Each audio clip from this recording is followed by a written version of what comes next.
हे कोण कुंकडून आम्हाला धामाचं अंगावर यायला त्याला एवढं सोपं अंगावर यायला. इकडे कच्चे येतोय, इकडे बी ऐकून घेतो म्हणजे कच्चे नाही आहेत, ऐकून घेतो म्हणून कच्चे नाहीत. कुंकडं बरळायचं नाही त्यांचं ऐकून. आणि इथून पुढं राज्यातले जेवढे बोलणार आहेत ना त्यांना आता तोडीस तोड जसेल तसं उत्तर मिळणार, जसेल तसं तोडीस तोड. कुंकडं बोलते काही काही तर माझ्या पार आईबापापर्यंत यायले. ठीक आहे, आपली वैचारिक लढाई होतो, आईबापापर्यंत येणार तुम्ही. आम्हाला माहिती आहे मग तुमचं बाटल्याचेच ऊस होते तोडायला तुम्ही कसं पात्रात पडत होतात. आम्ही त्या भाषेत काढणार आहेत, 100% काढणार आहे आता त्याच भाषेत. नाही काढलं तर मग माझं नाव बदलून ठेवा, तुम्हाला ज्या त्या भाषेत जात काहीतरी ऐकायचं त्याचं. त्याने त्या खरकाट्यानी 5-6 जण उभा करून ठेवले आणि ते वच वच वच वच बुळबुळ बोलते. त्यांना वाटतं आम्हाला बोलताच येत नाही. अरे आपल्या डायरीतले डेंजर शब्द आहेत हे. काय करतात मग अंगलोट आलं जातीला जोडी देत, आमच्या जातीला असं असं म्हणले, भंगार म्हणले. जातीत काय समजले त्यांना म्हणलो का ओढू नका. जिथलं तिथं ज्याला त्याला आता उत्तरं मिळणार आहेत जशा त्याच भाषेत. मग ते कुणी पण असो राज्यात आता आंदोलनात होतं नको बाबा समाजात लेकराचं आमच्या वाटोळ होईल म्हणून आम्ही ते 2-2.5 वर्ष असं धुवूनच काढले. आता आम्ही धुवून काढतो. त्या परळीवाल्याचं ऐकायचं आणि त्या लाभार्थी टोळीचं तेवढे कमेंटच्या जीवावरच करायचं. कमेंटच्या जीवावर नसतं ते धनगराच्या आडून गेलं ते आणि साधून घेतात. ते लाभार्थी टोळीला कामच तेवढे. त्यांनी सगळ्या जातीचा त्यांच्या देवारा करून टाकला त्या लाभार्थी टोळीचं. नाही तर इतके माया दाखवत होते मराठा समाज, इतके प्रेम करायचा, इतके माया करायचा ह्या समाजावरती, त्यांच्या वंजारी समाजावरती आणि ते पण मराठा समाजावरती. यांच्यामुळे झाली दुरी तयार यामधल्या लाभार्थी टोळीमुळे. याला हान, त्याला मार, त्याला कुठे हो, याच्याकडून पैसे वसूल कर, त्याच्याकडून कर, झाला देवारा सगळं. यांच्यामुळे ती माया कमी झाली ना मराठ्यांची त्यांच्यावरची. यांनी तेच घडून आणलं इथून मग. ते उडीत तेच केलं उडी गुजरीत. पण ते शाने झाले तर अशी माहिती कळती बरं का, मला माहित नाही. म्हणजे आता उडीगुद्रीपासूनचे मराठवाड्यातले सगळेच असं माहिती मी ऐकलं नाही. पण तरी मी याच्या स्टेटमेंटला कोणत्याही दखल घेत नाही आणि कधी घेतली नाही, घेणार नाही, मी मोजित नाही. काही बोलायचं उगा आपलं. हे आलं की याच्यावर बोलायचं. हे बी धडाचे नाहीत. हे काय ओबीसीला यांनी काय पाळणा बांधला नाही, मराठ्याला बी काय झोका बांधून दिला नाही.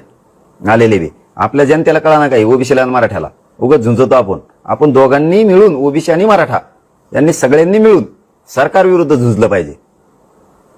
आणि ते आपल्या आपल्यात वाद लावून देतात. आपण सुरू आणि कच चांगलं होऊन ओबीसीचं बी मराठ्याचं बी. मी तर मराठ्याचं कल्याण करणारच, मी तर पुढे येणार. काय झालंय मला वाटलं होतं बदल झाला पाहिजे प्रत्येकाच, ते दिसत नाही. म्हणून तेच म्हणलं होतं, मी नव्हतं म्हणलं ते परळीचं. तेच म्हणलं होतं की माझी ब्रेन मॅपिंग करा, त्याची नार्को टेस्ट करा. तो विषय आता मी पुन्हा हातात घेतो. त्यांनी कोणाला घातपात करायला लावला माझा. मग आता तो काय गोळ्या शब्दात याच्यात जेवणात घालणार होता, ते काय दागा फटका करणार होता, हे पुन्हा तपास होऊन ते समोर आलं पाहिजे. पुन्हा तपास होऊन काय होता विषय, कोण होता परळीला, त्या कोण जात होता, ती आहे त्याचा दीडवाला, त्याच्यात आरोपी 1 नंबरला कोण करायला पाहिजे होतं, कोण तिसराच गेला आहे, हे सगळं घेणं गरजेचं आहे. आता पण त्या आरोपींना साथ कोण देत आहे, ते कसं आरोपी होत नाहीत, या संदर्भात सगळं आता लावून धरणार आहे मी. CID पासून SIT पर्यंत या सगळ्या पुन्हा तपास त्यानं होतं गरजेचं आहे. आणि त्याच्याशी बोलणं झालंय त्या आरोपींचं. कुणी प्रत्यक्ष जाऊन बोलत होते, कुणी फोनवर बोलत होते. मग ते याच्यात कसं काय नाही. मग रश्मी शुक्ला ज्या पूर्वीच्या महासंचालक होत्या, त्या अजितदादा फडणवीस साहेब हे स्वतः नागपूरला बसले होते. मग त्यावेळेस त्याचं नाव बाहेर काढलं याच्यातून. मी आता ते विषय लावून धरणार आहे त्याची आणि माझी आणि त्या 3 आरोपीची. तसे त्याच्यात लय मोठे आहेत, ते सगळेच घ्यायला लावणार आहे. आता नार्को टेस्ट कसं काय होत नाही ते बघतो, कारण त्याची एकदा नार्को टेस्ट झाली माझ्या प्रकरणात नेमका तो काय करणार होता. आता करणारा मी पुन्हा सांगतो, मी आरोपीला तर दोष देत नाही. करणारापेक्षा करून घेणारा महत्वाचा आहे. ते काय करतो, मागून राहतोय आणि घोडे नाचल्यासारखा नाचितोय. ते त्यांच्याकडून करून घेतोय ते सगळं. आणि मग हे बी मरूच घातले जातात त्यांनी. त्याची नार्को टेस्ट माझी कशी होत नाही आरोपीची, हे मी फुल लावून धरणार आहे आता पूर्ण वेळ. ते कसं होत नाही ते बघतोच आता. कारण त्याची एकदा नार्को टेस्ट झाली. मग आंधळ्याच्या प्रकरणात काय झालं, संतोष देशमुखांच्या प्रकरणात काय होता, कसं काय येत नाही, गीतेच्या प्रकरणात कसं काय येत नाही, महादेव मुंडेच्या प्रकरणातला विषय, आणि आणखीन कुठं कुंकड धाराशिवला इकडे तिकडे कारखाने होते, त्याच्यात काय काय झालेलं आहे भ्रष्टाचार, कशात काय होतं नाही, सगळं एकदाची त्या नार्को टेस्टमध्ये. म्हणजे माझ्या नार्को टेस्टच्या या प्रकरणात बाकीचं सुद्धा सगळं लफडा येणार. त्यामुळे हे होऊन जाऊ दे आता. तू मरू घातलं वय यांना, मरतेन तर लोकांचे मरतील, मरतेन तर मराठ्यांचेच मरतील. आणि तुला मजा करायची होय लोकांचे लेकरं सोळावर देऊन आणि पूर्ण ताकदीनं हे लावून जाणार. तिचे नार्कोटिक्स काय होत नाही. माझी पण ती मी आता बघणार. लोकांच्या लेकराला पुढं घालतो आणि त्यांना मरू घालतो पैशाच्या जेव्हा तू.